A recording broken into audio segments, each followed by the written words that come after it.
a lot of men would have been like, no, never, dress heels, never. But he was like, bring it on. Anybody have any questions about this or Buffy or anything, or what I had for breakfast? Breakfast question. Yeah, if you want to line up at the mic in the back, I guess, since I'm running this by myself. I'm going to dictate what happens. Hi. Hi. I know that you act and you direct and you write books too. Which do you enjoy most and why? Well, did I break the table? Writing books is really fun because you can do it in your pajamas. But I think probably my favorite thing is making movies, because you're sort of the as an actor, I like to say that you're a pawn in someone else's game. But as a director, you get to kind of control everything, and the buck stops with you. So whatever is up on the screen, even the flaws, all the good stuff too, though. But everything is you, and it's coming from your head, and you're sort of the creative vision, and that's a lot of fun. And I like bossing people around. So you get on the set, you're like these big strong grips and electrics. You're like, okay, guys, we're gonna be doing this. Put the die check over there, So I'd have to say making movies is probably my most favorite thing. Thank you. Thank you. Yeah. Hi Amber, my name's Hugo. Thanks for being here. Oh, hey Hugo. I have a couple of questions. One, my first observation is about Joss Whedon. What's up with him and love? I was just thinking about Buffy, and it was Willow and Oz, and then Willow and you, and Xander and Anya, and then Xander and Willow. Buffy and Angel. Yeah. So, does he believe? What's his take on love? And what did you think when they killed?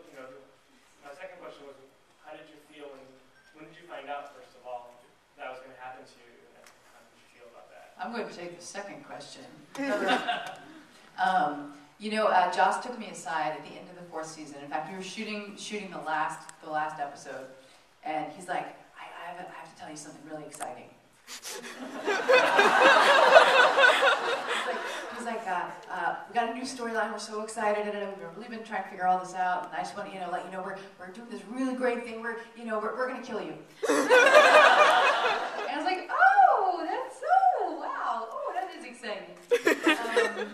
But he he had explained to me that because of this addiction storyline that he was dealing with, he felt like the only way Willow could reach bottom was to lose the most important thing to her, which was Tara. And from a story point of view, I think he was right. I think had he known that he was going to have all this backlash from the gay community and from fans in general, I think he probably would have done it a little differently.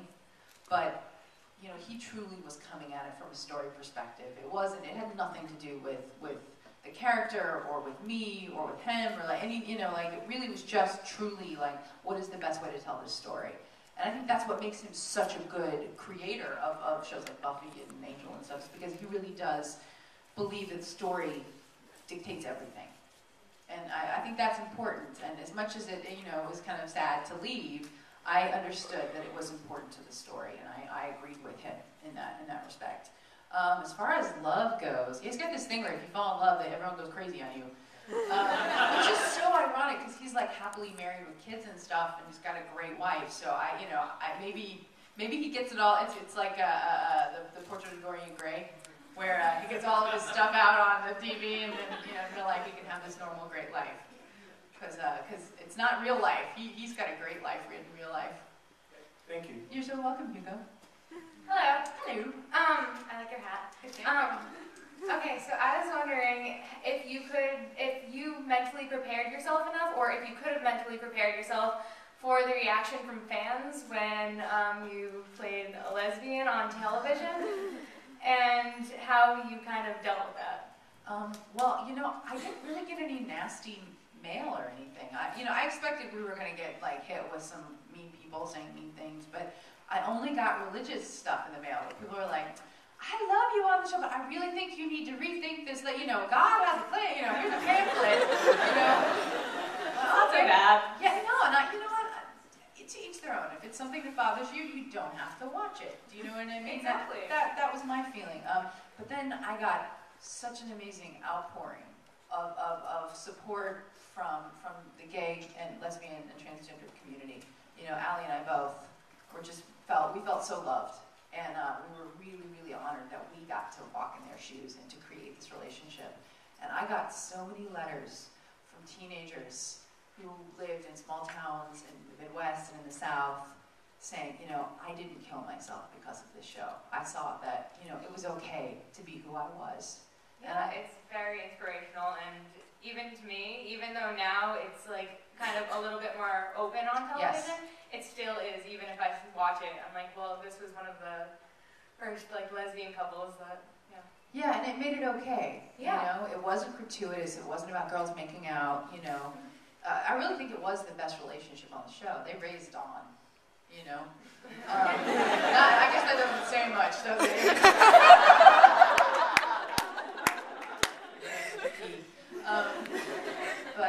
But yeah, no, I feel like whatever the deal was with Tara dying, I think Joss made up for it 100-fold with just creating the relationship to begin with.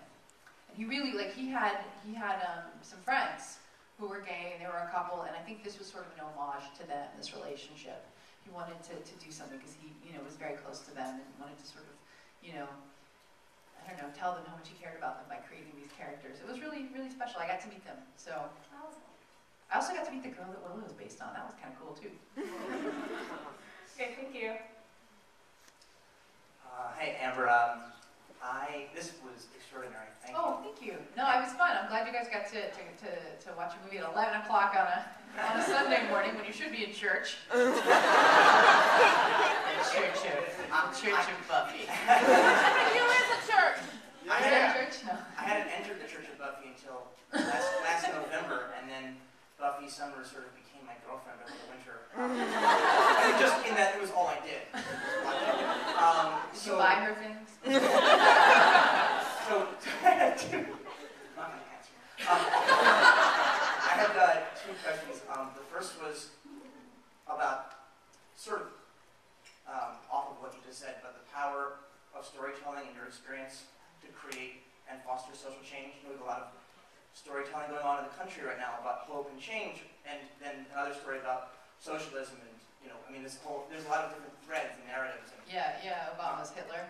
That was a lovely forward that people send to. I want to smack them every time I get that. Yeah, well, I'm happy that we have our first Muslim president. And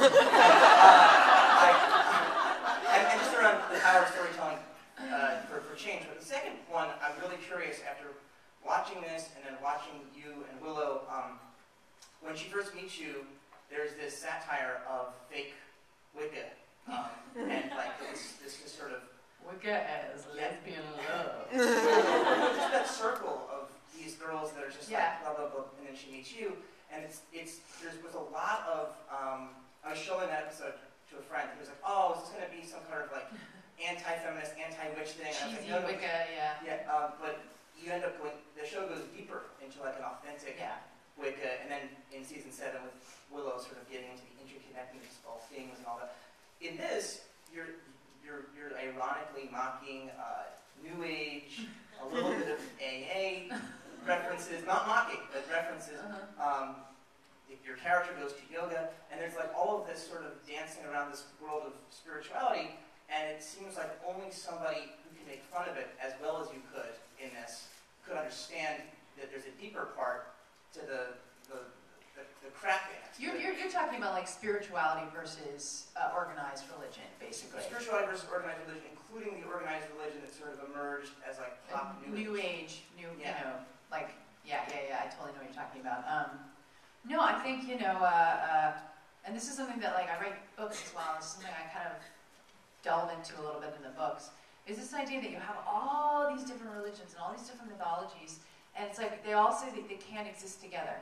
They do exist together, we're all, doing different things here, but they always say that, one is the true thing, and I find that, that can't possibly be real. How can one be totally right on? It just doesn't make sense to me. So I like to think that there's an amalgamation, that you can take what you want from all the different religions.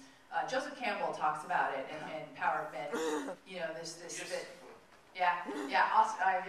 If you get a chance, Bill Moyer's Power of Myth, you have to watch it. The book is great too, but it's awesome.